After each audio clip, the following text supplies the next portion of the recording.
स्वागत है आपका दिव्य हिमाचल टीवी में। मैं हूं दीक्षा शर्मा। शाम के 6 बज चुके हैं और प्रदेश की तमाम खबरों के साथ हम आपके समक्ष आ चुके हैं। कई लेटेस्ट अपडेट्स आज इस बुलेटिन में हम आपके साथ साझा करने वाले हैं। देखिए, विशेष तौर से जानकारी हम आपको शिक्षा विभाग से संबंधित भी देंगे, क्योंकि जल्दी ही 318 पदों पर प्रमोशन होंगी। ये इसलिए हम कह रहे हैं क्योंकि 318 प्रिंसिपल अब सेवानिवृत्त होने जा रहे हैं। कब कब सेवानिवृत्त होंगे इसकी अपडेट देंगे, लेकिन तुरंत प्रभाव से इन पदों को भरा भी जाएगा। जैसा कि आप जानते भी हैं कि प्रिंसिपल पद पर प्रवक्ता और हेडमास्टर के कोटे से प्रमोशंस होती हैं, तो प्रमोशंस को लेकर भी यहां पहले ही तैयारी पूरी कर ली गई है। ये जानकारी हम आप तक पहुंचाने वाले हैं। दूसरी बात, पेपर लीक मामले पर करेंगे। बड़ी अपडेट इसमें भी निकलकर सामने आई है। दरअसल चौथी चार्जशीट क्योंकि दायर कर दी गई है अब विजिलेंस की ओर से, ये भी अपडेट देंगे। और कौन से पोस्ट कोड पर ये चौथी चार्जशीट यहां पर दायर हुई है, जानकारी हम आपके लिए लेकर आए हैं।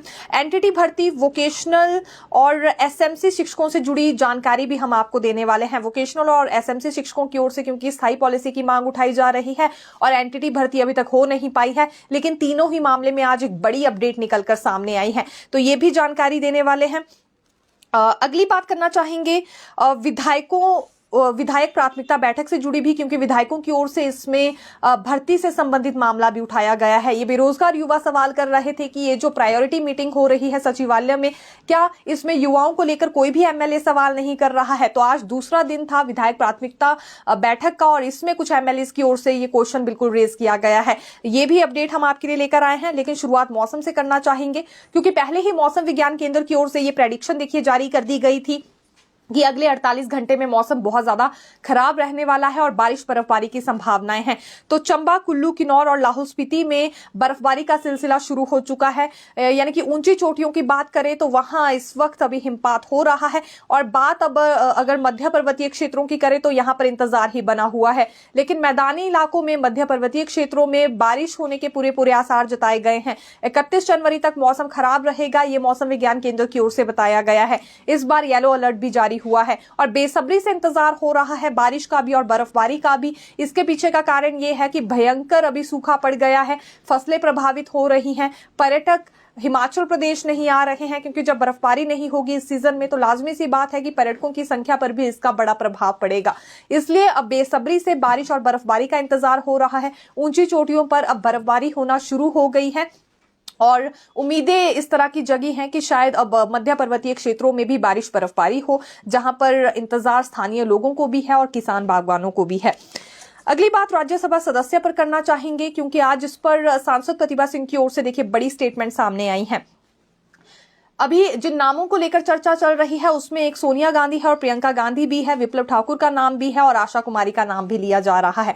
तो जब प्रतिभा सिंह से आज ये सवाल मीडिया ने किया कि आखिरकार कब तक ये नाम डिसाइड कर लिया जाएगा, हालांकि पहले उनका कहना था कि इस पर डिस्कशन होगी, सीएम सुखू और कांग्रेस हाईकमान की ओर से ही फैसला होना है कि आखिरकार राज्यसभा किसको भेजा जाएगा। लेकिन इतना जरूर प्रतिभा सिंह कह गई कि अगर सोनिया गांधी और प्रियंका गांधी को ठीक लगता है तो ऐसे में उन्हें फिर राज्यसभा सदस्य के तौर पर हिमाचल से भेजा जा सकता है।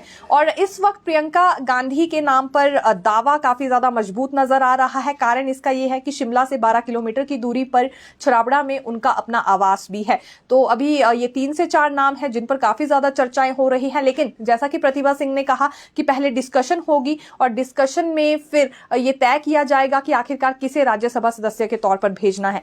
अभी भाजपा के जो राष्ट्रीय अध्यक्ष हैं जगत प्रकाश नड्डा, क्योंकि उनका कार्यकाल खत्म होने वाला है राज्यसभा सदस्य के तौर पर, अप्रैल 2024 में वो कार्यकाल खत्म हो जाएगा और उससे पहले भारत निर्वाचन आयोग ने 56 सीटों पर 15 राज्यों में ये चुनाव की तिथि घोषित कर दी है। अब हर राज्य में हालांकि काफी ज्यादा हलचल नजर आ रही है, लेकिन हिमाचल प्रदेश की बात करें तो यहां भी कांग्रेस का खेमा बहुत बड़ा है, कई वरिष्ठ नेता हैं और उन सबके बीच जब सोनिया गांधी और प्रियंका गांधी का नाम भी चर्चाओं में है तो लाजमी सी बात है, सवाल हर किसी के मन में उठेगा कि आखिरकार किसे ये बड़ी जिम्मेदारी अब यहां कांग्रेस की ओर से सौंपी जाएगी।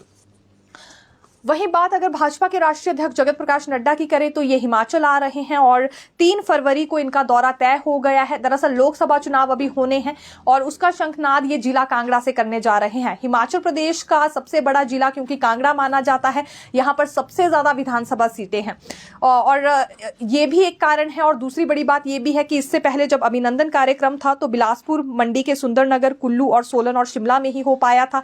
ये नागरिक अभिनंदन भाजपा की ओर से ही आयोजित किया गया था जिसमें जेपी नड्डा आए थे, तो कांगड़ा रह गया था, इसलिए शुरुआत अब कांगड़ा से ये करने जा रहे हैं।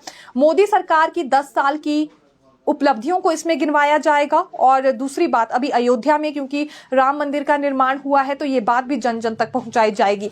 हालांकि यूं तो देखिए हिमाचल प्रदेश भी पूरी तरह से राममय हो गया है, बच्चे बच्चे को खबर है कि अयोध्या में राम मंदिर का निर्माण हुआ है, रामलला की प्राण प्रतिष्ठा हुई है अभी कुछ दिन पहले ही। लेकिन उसके बावजूद भी ये कुछ एक मसले हैं जो कि वो जनता के सामने रखने वाले हैं और कांग्रेस की गारंटियों को लेकर भी अपनी बात रखेंगे। लगातार केंद्र की सरकार हो या यहां प्रदेश भाजपा की बात करें तो यही एक चीज ये दोहरा रहे हैं कि झूठी गारंटियां थी, अभी तक एक भी गारंटी पूरी नहीं हुई है। ओपीएस दे दी, उसमें भी आधे कर्मचारी छोड़ दिए।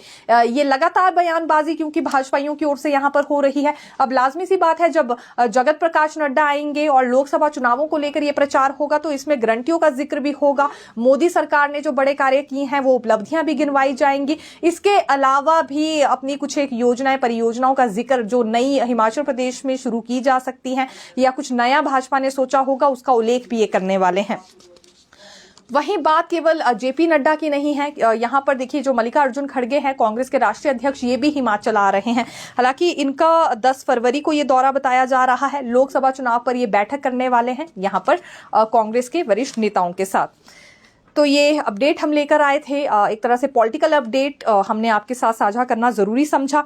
अगली बात करना चाहेंगे जो कि 2345 करोड़ के एमओयू साइन हुए हैं। उद्योग मंत्री हर्षवर्धन चौहान के नेतृत्व में दुबई से अरब हेल्थ 2024 में 2345 करोड़ के एमओयू साइन किए गए हैं। इसमें बल्क ट्रक पार्क के लिए 1100 करोड़, मेडिकल डिवाइस के लिए 295 करोड़, टूरिज्म आयुष के लिए 350 करोड़ और ग्रीन एनर्जी के लिए 350 करोड़ और हेल्थ केयर के लिए 250 करोड़ के एमओयू साइन किए गए हैं। उद्योग मंत्री हर्षवर्धन चौहान के नेतृत्व में एक उच्च स्तरीय प्रतिनिधि मंडल ने प्रतिष्ठित अरब हेल्थ 2024 कार्यक्रम का दौरा किया जिसमें मेडिकल डिवाइस और फार्मा क्षेत्र के निवेशकों के साथ महत्वपूर्ण संबंध भी स्थापित किए हैं। एक अच्छी खबर कहना चाहेंगे क्योंकि बेसब्री से बल्क ड्रग पार्क की बात करें या मेडिकल डिवाइस की बात करें तो यहाँ लोगों को भी इंतजार है कि कब तक ये प्रोजेक्ट्स पूरे हो पाएंगे क्योंकि उसके बाद फिर रोजगार हिमाचल वासियों को भी इसमें मिलना है। आज प्रतिभा सिंह की ओर से एक बार फिर नाराजगी व्यक्त की गई है मुख्यमंत्री के प्रति। प्रतिभा सिंह ने साफ शब्दों में ये कहा है कि आखिरकार क्यों संगठन और कार्यकर्ताओं की अनदेखी हो रही है। ये मामला प्रतिभा सिंह ने पहली बार नहीं उठाया है, इससे पहले कांग्रेस हाईकमान के समक्ष भी ये मामला उठा चुकी हैं और आज फिर उन्होंने कहना चाहा क्योंकि राष्ट्रपिता महात्मा गांधी की पुण्यतिथि थी, इसी अवसर पर वो कांग्रेस कार्यालय आई थी जहां मीडिया से बातचीत करते हुए उन्होंने ये कह दिया कि अभी लोकसभा चुनाव है और बहुत सारे कार्यकर्ता रूठे हुए हैं, पदाधिकारी जो कि कर्मठ पदाधिकारी थे जिन्होंने विधानसभा चुनावों के लिए बेहतरीन काम किया था और अब इस उम्मीद में थे कि एक तरह से ताजपोशी उनकी भी की जाएगी, निगमों में या बोर्ड में उन्हें स्थान मिलेगा, तो उन पर कोई ध्यान अभी मुख्यमंत्री नहीं दे रहे हैं और इसका खामियाजा लोकसभा चुनावों में भुगतना पड़ सकता है। कार्यकर्ताओं के बिना लोकसभा चुनाव जीतना बहुत कठिन हो जाएगा कांग्रेस के लिए, इस बात को समझना जरूरी है। ये आज प्रतिभा सिंह की ओर से बड़ी स्टेटमेंट दी गई है, यानी कि जिक्र उन्होंने फिर से किया है कि वो नाराज हैं क्योंकि संगठन की अनदेखी हो रही है। इसलिए एक बार फिर उन्होंने आग्रह भी किया है मुख्यमंत्री से कि अभी भी समय है, जो कार्यकर्ता है, कर्मठ पदाधिकारी हैं और खास तौर से जिन लोगों की लिस्ट बनाकर प्रतिभा सिंह ने मुख्यमंत्री को सौंपी है उन्हें जरूर निगम में या बोर्ड में यहां पर स्थान दिया जाना जरूरी है क्योंकि काफी ज्यादा उम्मीदें लगाकर ये बैठे हैं। हालांकि इससे पहले जब देखिए 1 साल का जश्न कांग्रेस सरकार ने मनाया था तो उसमें भी कॉन्फिडेंस में प्रतिभा सिंह को नहीं लिया गया था और इस बात पर भी प्रतिभा सिंह की ओर से बहुत ज्यादा नाराजगी व्यक्त की गई थी। मीडिया स्टेटमेंट में खुलकर उन्होंने ये कह दिया था कि उन्हें तो इस बात की जानकारी ही नहीं है कि कोई जश्न भी मनाया जा रहा है। तो अब ये तीसरी बार हम कहना चाहेंगे इस तरह की बात सामने आ गई है। पहले कांग्रेस हाईकमान के समक्ष प्रतिभा सिंह गई थी यही बात रखने के लिए कि कार्यकर्ता और पदाधिकारी खुद को ठगा सा महसूस कर रहे हैं। दूसरी बार तब ये बात सामने आई जब कांग्रेस 1 साल का जश्न मना रही थी और तीसरी बार आज उन्होंने फिर कह दिया है कि लोकसभा चुनाव अब नजदीक है और इससे पहले कुछ एक कांग्रेस के वरिष्ठ नेता और कार्यकर्ताओं को मनाना बेहद जरूरी है। दरअसल ये केवल प्रतिभा सिंह नहीं कह रही है बल्कि 2 विधायक और भी हैं। अगर सुधीर शर्मा की बात करें या राजेंद्र राणा की जानकारी दे तो सोशल मीडिया के जरिए इनकी ओर से भी कई ऐसे पोस्ट साझा किए गए हैं जिसमें साफ तौर पर इन्होंने ये संकेत दिए हैं कि कांग्रेस में बड़ा सियासी संग्राम छिड़ने वाला है और ये जरूरी हो जाएगा। अगर लोकसभा चुनाव में एकजुट कांग्रेस नजर नहीं आती है तो लाजमी सी बात है कि भाजपा के लिए फिर राह आसान हो सकती है। इसलिए प्रतिभा सिंह ने यह भी कहा है कि वो कोशिश करेंगे एक बार फिर मुख्यमंत्री से मुलाकात मुलाकात करेंगी। ये कुछ एक जो विधायक हैं, पदाधिकारी हैं या कार्यकर्ता हैं, इन्हें क्योंकि काफी ज्यादा उम्मीदें हैं, इन्होंने बढ़ चढ़कर काम भी किया है, तो इन्हें जो पद ये डिजर्व करते हैं वो मिलना चाहिए। इसे लेकर वो फिर एक बार कोशिश करने वाली है मुख्यमंत्री के समक्ष। क्योंकि देखिए बात केवल 2 विधायकों की नहीं है, यहाँ पर कुछ एक कैबिनेट मंत्री भी हैं जो थोड़े नाराज नजर आ रहे हैं। हाल ही में इनके एक महकमे इनसे ले लिए गए थे। पीडब्ल्यूडी मंत्री विक्रमादित्य सिंह से जब खेल महकमा लिया तो नाराजगी साफ तौर पर उन्होंने व्यक्त भी की थी। दूसरी बात, अगर हम उद्योग मंत्री हर्षवर्धन चौहान की करें तो खैर उन्होंने कोई ऐसी स्टेटमेंट दी नहीं है, लेकिन जिस तरह का व्यवहार उनका देखने में आ रहा है या चर्चाओं की बात करें तो यही माना जा रहा है कि वो भी नाराज चल रहे हैं जो उनसे एक महकमा ले लिया गया। शिक्षा मंत्री रोहित ठाकुर भी नाराज है, तकनीकी शिक्षा क्योंकि उनसे ले लिया गया था। तो कुल मिलाकर एक विभाग ही अब इनके पास रखे गए हैं और मंत्री नाराज चल रहे हैं। इस तरह की चर्चाएं काफी ज्यादा तेज हो गई हैं। उससे पहले अब किस प्रकार से इन्हें मनाया जाता है, क्योंकि लोकसभा चुनाव भी हैं, अगर बड़े चेहरे ही रूठ जाएंगे तो कांग्रेस के लिए राह फिर आसान नहीं होने वाली है। क्योंकि राजेंद्र राणा ने तो ये तक कह दिया है कि कुछ ऐसे भी कांग्रेस के चेहरे हैं जिन्हें कैबिनेट रैंक दे दिया गया जबकि उन्होंने चुनाव लड़ा नहीं, और बिना चुनाव लड़े ही अब वो चुनाव जीतने वाले एमएलएस पर काफी ज्यादा हावी हो रहे हैं। मीडिया को इस तरह की स्टेटमेंट अब खुलेआम यहां पर कुछ विधायकों की ओर से, पदाधिकारियों की ओर से दी जा रही है कांग्रेस में। देखिए डॉक्टर्स के ट्रांसफर पर भी जानकारी देना चाहेंगे, क्योंकि बड़े पैमाने पर चिकित्सकों को ट्रांसफर किया गया है, लेकिन ये जरूरी इसलिए हो गया था क्योंकि बहुत सारी जगहों पर सीएचसी के, पीएचसी के या फिर विशेषज्ञों के पद खाली चल रहे थे। तो ये कमी अब पूरी हो जाएगी। लगभग 80 के करीब डॉक्टर्स हैं जिनकी ट्रांसफर कर दी गई है और ये तबादले को लेकर आदेश एम सुधा देवी की ओर से जारी किए गए हैं। इसमें वो चिकित्सक भी शामिल हैं जिन्होंने अभी हाल ही में अपनी डिग्री पूरी की है, पीजी की डिग्री जिन्होंने हाल ही में पूरी की है, उन्हें भी मौका दिया गया है। लेकिन विशेष तौर से ग्रामीण इलाकों से इस तरह की शिकायतें आ रही थी कि वहां पर सीएचसी में, पीएचसी में काफी पद खाली चल रहे हैं। अब इन पदों को भरा जा सकेगा, ट्रांसफर्स कर दी गई हैं, इसलिए एक तरह से पॉजिटिव तौर पर हम इस खबर को देख सकते हैं। 30 अधिकारियों के तबादले भी किए गए हैं। तबादलों का सिलसिला इसलिए शुरू हो गया है क्योंकि लोकसभा चुनाव होने हैं और अधिकारियों के तबादले करना जरूरी है, क्योंकि कुछ का तो कार्यकाल भी पूरा हो गया है और कुछ को लोकसभा चुनाव के चलते भी यहां पर बदलना पड़ रहा है। 31 जनवरी तक का समय क्योंकि निर्वाचन आयोग की ओर से सरकार को दिया गया था, तो लगभग 30 के करीब बीडीओ हैं जिन्हें लेकर लिस्ट जारी हो गई है, तबादले की भी और तैनाती की भी। ये ग्रामीण विकास विभाग की ओर से आदेश जारी हुए हैं और सचिव ग्रामीण विकास प्रियतु मंडल की ओर से अधिसूचना जारी की गई है। हालांकि अभी देखिए 30 के करीब बीडीओ हैं जिन्हें ट्रांसफर कर दिया गया है और तैनाती भी इनकी एक तरह से हो चुकी है, लेकिन अब जल्दी ही एसपी और डीसी भी बदले जाएंगे। ये अपडेट भी जल्दी ही हम आपके लिए लेकर आने वाले हैं। आज कुछ बेरोजगारों की ओर से चक्का जाम किया गया था और ये दृष्टिहीन बेरोजगार थे। इनका ये कहना था कि बैकलॉग भर्तियां आखिरकार क्यों नहीं हो रही है, इसमें देरी क्यों बढ़ती जा रही है। जितने भी युवाओं की बात करें वो इसी बात से परेशान है कि ये सरकार भर्तियां क्यों नहीं कर रही है। आज दृष्टिहीन संघ सचिवालय के बाहर पहुंचा था। जब इन्हें गुरुद्वारे के पास से उठाने की कोशिश पुलिस ने की तो ये बिल्कुल सड़क घेर कर बैठ गए और चक्का जाम इन्होंने किया। दोनों तरफ लंबी लंबी कतारें गाड़ियों की लगी हुई थी और शिमला में ट्रैफिक की समस्या भी कई घंटों तक बनी रही। हालांकि दृष्टिहीन संघ की ओर से साफ ये कर दिया गया था जब तक मुख्यमंत्री इनसे नहीं मिलेंगे, बैकलॉग भर्ती को लेकर पूर्ण रूप से आश्वासन इन्हें नहीं दिया जाएगा, ये नहीं उठने वाले हैं। हालात कुछ ऐसे भी बने कि पुलिस के साथ इनकी धक्का मुक्की भी हुई और कुछ दृष्टिहीनों की ओर से यह भी आरोप लगाया गया है कि इस बीच इनके कपड़े भी फट गए थे और पैसे भी गुम हुए जब पुलिस ने धक्का मुक्की की। तो हालात बहुत ज्यादा गंभीर है। अब देखिए जो संगठन है वो विभिन्न वर्ग यहाँ पर सड़कों पर उतर रहे हैं और दृष्टिहीन संघ भी आज उतरा था। इनकी संख्या बहुत कम थी लेकिन काफी ज्यादा रोष और आक्रोश में ये नजर आ रहे थे और जल्दी बैकलॉग भर्ती की जाए, यही बात इन्होंने कही है। ट्रैफिक जाम के कारण लोगों को आज बहुत सारी परेशानियों का सामना करना पड़ा। अगर छोटा शिमला, टॉलैंड, हिमलैंड इस मार्ग की बात करें तो लोगों को पैदल ही अपना सफर तय करना पड़ा, लगभग 2 से 3 घंटे तक, क्योंकि उसी सड़क पर बैठे रहे और अब कहीं जाकर ये उठे हैं। और अभी भी इनकी ओर से ये स्पष्ट कर दिया गया है कि जल्दी अगर ये भर्तियों को लेकर आश्वासन नहीं दिया गया या इस पर कदम नहीं उठाए गए तो फिर ये विधानसभा का घेराव करने के लिए भी पहुंचने वाले हैं। तो सिनेरियो किस तरह का रहा होगा, जहां पर दिव्यांग लोगों को भी अपने हक के लिए आवाज उठानी पड़ रही है, धक्का मुक्की करनी पड़ रही है। हिमाचल प्रदेश की ऐसी परिस्थितियां देखिए हो गई हैं। हर वर्ग इस वक्त परेशान चल रहा है। हर वर्ग की ओर से चेतावनियां दी जा रही हैं कि वो सड़कों पर उतरेंगे, सचिवालय का घेराव करेंगे, विधानसभा का घेराव करेंगे, लेकिन मांगे इनकी पूर्ण होती हुई किसी की भी नजर नहीं आ रही है अगर हकीकत की बात करें तो। विधायक प्राथमिकता से जुड़ी बात भी करना चाहेंगे क्योंकि दूसरा दिन था। पिछले कल 7 जिलों को लेकर ये बैठक हो गई थी। 7 जिलों के विधायक पहुंचे थे अपनी अपनी प्रायोरिटीज देने के लिए मुख्यमंत्री सुक्खू के समक्ष। अब ये दूसरा दिन है और विधायक प्राथमिकता को लेकर आज भी बैठक हुई है। इसमें फीडबैक भी ली गई और कुछ विधायकों की ओर से ये शिकायत भी की गई है कि पिछले वर्ष जो उन्होंने प्राथमिकताएं दी थी उसके लिए पर्याप्त बजट ही वर्तमान सरकार ने नहीं दिया है। तो इस पर आश्वासन मुख्यमंत्री ने ये दिया है कि जल्दी ये बजट भी नहीं दे दिया जाएगा, केवल वो विकासात्मक कार्यों पर ध्यान दे।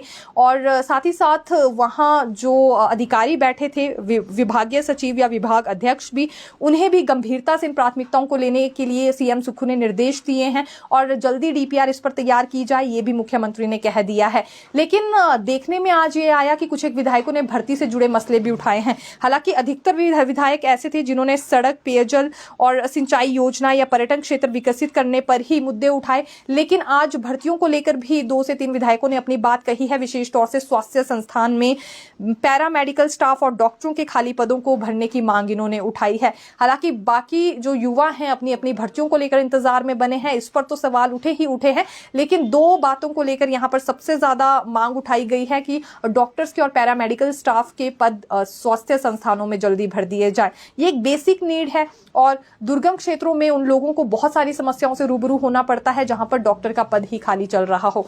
आईजीएमसी का रुख भी इतनी जल्दी नहीं कर सकते हैं, तो ऐसे में जरूरी है उनके नजदीक ही डॉक्टर का पद जल्दी भरा जा सके ताकि ये सुविधा भी उनके लिए सुनिश्चित हो पाए।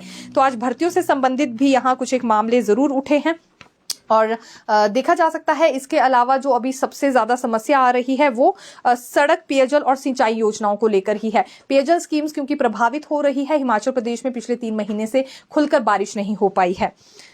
एनटीटी, वोकेशनल और एसएमसीज के लिए भी आज हम एक नई अपडेट लेकर आए हैं। पहले तो ये बात बता देते हैं कि समग्र शिक्षा विभाग की जो बैठक है पीएबी की, वो 31 जनवरी को दिल्ली में होगी और 2 साल का प्लान इसमें सबमिट किया गया है सरकार की ओर से। 2100 करोड़ का ये प्लान है। एनटीटी के लिए खुशखबरी ये है कि 6000 के करीब इसमें पद भरे जाएंगे। 50% बैच वाइज आधार पर और 50% कमीशन आधार पर पद भरे जाएंगे। पहले ये बात हुई थी कि 4000 के करीब ही एनटीटी के पद भरे जाएंगे, यानी कि प्री प्राइमरी कक्षाओं के लिए जो टीचर्स रखे जाएंगे उनकी संख्या 4000 के करीब होगी।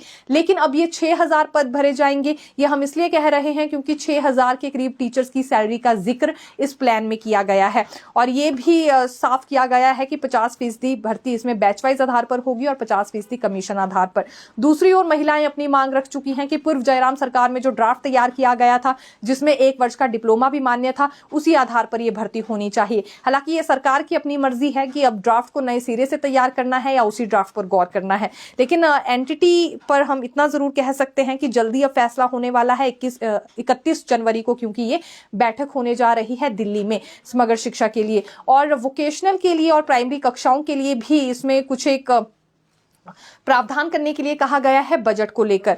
वोकेशनल टीचर्स ये मांग रख रहे हैं कि स्थायी नीति इनके लिए भी बनाई जानी चाहिए और इसमें हो सकता है कि कुछ और भी स्किल्स ऐड किए जाएं। अभी देखिए वोकेशनल एजुकेशन के तहत 3 से 4 हमें अधिकतर ऐसे बच्चे नजर आते हैं जो उन स्किल्स में रुचि दिखा रहे हैं। टूरिज्म से जुड़ी बात करें या फिर हेल्थ की भी हम बात करें तो ये स्किल्स बच्चों में डेवलप किए जा रहे हैं। लेकिन हो सकता है कुछ और बेसिक कोर्सेज भी इसमें ऐड किए जाएं ताकि और ज्यादा स्किलफुल छात्रों को बनाया जाए। तो इसे लेकर भी यहाँ प्लान सबमिट किया गया है।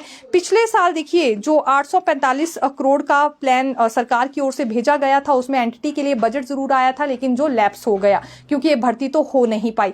3 सालों से प्री प्राइमरी कक्षाएं चल रही हैं स्कूलों में और उन्हें बच्चों को पढ़ाया भी जा रहा है और बच्चों की एनरोलमेंट भी काफी ज्यादा बड़ी है। लेकिन इस बीच अगर जो नहीं हुआ तो वो यही कि प्री प्राइमरी कक्षाओं के लिए स्पेशली अभी तक टीचर्स की भर्ती नहीं हो पाई है। तो इसमें मौका एनटीटी वाली महिलाओं को दिया जाता है या नहीं देखना होगा, क्योंकि ये बात भी साफ तौर से कह दी गई है कि जब 6000 के करीब पद हो चुके हैं, यानी कि 2 से 2500 के करीब पद और बढ़ा दिए गए हैं, तो ये भी पॉसिबल है कि कोई और विकल्प अब इसमें देखा जाए। तो 2100 करोड़ का प्लान सबमिट हो गया है। ये अपडेट तो पहले भी दे दी थी, लेकिन ये बैठक 31 जनवरी को होने जा रही है। तो महज आप देख सकते हैं 1 दिन शेष रह गया है। फिर एनटीटी पर क्या डिसीजन होता है, वोकेशनल कोर्सेज पर और टीचर्स पर क्या फैसला होता है, ये देखना होगा। अगली बात एसएमसी से जुड़ी करना चाहेंगे। चौथा दिन था और ये आज भी उपायुक्त कार्यालय के बाहर बैठे रहे। हालांकि अल्टीमेटम इनकी ओर से दे दिया गया है एजुकेशन सेक्रेटरी को। एसएमसीज ने ये स्पष्ट कर दिया है कि अब ये कक्षाओं का बहिष्कार करना शुरू कर देंगे। अभी क्योंकि चुनिंदा ऐसे एसएमसीज थे जो उपायुक्त कार्यालय के बाहर बैठे थे, लेकिन अब जितने भी एसएमसीज हैं 2555 के करीब ये कक्षाएं नहीं लगाने वाले हैं। अल्टीमेटम इनकी ओर से दे दिया गया है। 2 से 3 दिन के भीतर ये काफी ज्यादा इसमें एक्टिव भी होने वाले हैं। और अभी तक इनकी स्थायी पॉलिसी को लेकर ना कोई बैठक हुई है, ना ही सरकार की ओर से कोई स्टेटमेंट सामने आई है। सबसे बड़ी बात यह है कि जितने भी वर्ग सड़कों पर आ रहे हैं, इनके लिए कोई भी रिएक्शन सामने नहीं आ रहा है सरकार की ओर से। जब सवाल पूछे भी जा रहे हैं, उसके बावजूद भी कोई रिएक्शन मंत्रियों की ओर से या मुख्यमंत्री की ओर से नहीं दिया जा रहा है। सड़कों पर उतर गए हैं, अल्टीमेटम इनकी ओर से दे दिए गए हैं, चेतावनियां इन्होंने दे दी है, बड़े आंदोलन करने पर भी इन्होंने ऐलान कर दिया है, लेकिन रिएक्शन ही सामने से कुछ नहीं आ रहा है। इस तरह की परिस्थितियां अभी हिमाचल प्रदेश में बन गई है।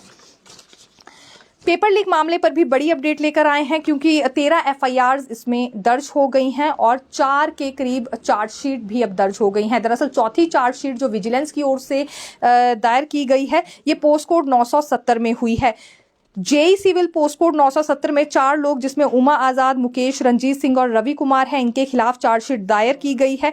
और जो इसमें एक और आरोपी है पूर्व सचिव के खिलाफ, इसमें अलग से चार्जशीट दायर की जाएगी। अभी तक 4 हो गई हैं। इससे पहले विभिन्न पोस्ट कोड्स में 3 के करीब चार्जशीट दायर हो चुकी हैं। देखिए, पहली चार्जशीट जेओआईटी पोस्ट कोड 965 में हुई थी। 9 आरोपियों के खिलाफ ये चार्जशीट दायर की गई थी। फिर जो दूसरी चार्जशीट थी वो पोस्ट कोड 1003 और 1036 के पोस्ट कोड में हुई थी। 3 आरोपियों के खिलाफ इसमें भी चार्जशीट दायर की गई थी। जो तीसरी चार्जशीट थी वो ट्रैफिक इंस्पेक्टर पोस्ट कोड 819 में हुई थी। और चौथी जो चार्जशीट है वो 970 पोस्ट कोड में अब यहां पर हो चुकी है। तो चौथी चार्जशीट है, 13 एफआईआर दर्ज हो गई है और स्थिति अभी तक स्पष्ट नहीं हो पाई है कि कब तक इनका रिजल्ट घोषित किया जाएगा, कंडीशनल नियुक्ति देनी है नहीं देनी है, इस बात पर कोई जानकारी सामने नहीं आई है। लेकिन एक अच्छी खबर ये जरूर है कि राज्य चयन आयोग को जल्दी फंक्शनल करने के लिए अब चेयरमैन की नियुक्ति वहां पर की जा रही है।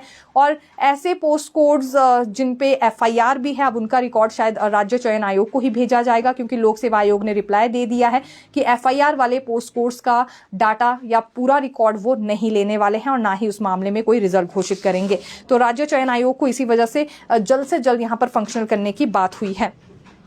शिक्षा विभाग से संबंधित जानकारी लेकर आए हैं। लगभग 318 के करीब प्रिंसिपल हैं जो कि रिटायर्ड होने वाले हैं। सबसे ज्यादा प्रिंसिपल देखिए अभी यहाँ 31 जनवरी को रिटायर होंगे, 27 के करीब इनकी संख्या है। फिर मार्च, अप्रैल और दिसंबर महीने में 125 प्रधानाचार्य की सेवानिवृत्ति होने वाली है। लेकिन उच्च शिक्षा विभाग ने ये पहले ही क्लियर कर दिया है कि ये पद 2 दिन के लिए भी खाली नहीं रहने चाहिए। जल्द से जल्द इनमें तैनाती करनी है प्रिंसिपल के तौर पर अन्य शिक्षकों की, क्योंकि प्रवक्ता और हेडमास्टर के बाद ही इन पदों पर पदोन्नति होती है। तो ऐसे में प्रवक्ताओं को पहले से इंतजार था और ये मांग भी उठा रहे थे कि कोटा भी इनका बढ़ा दिया जाए।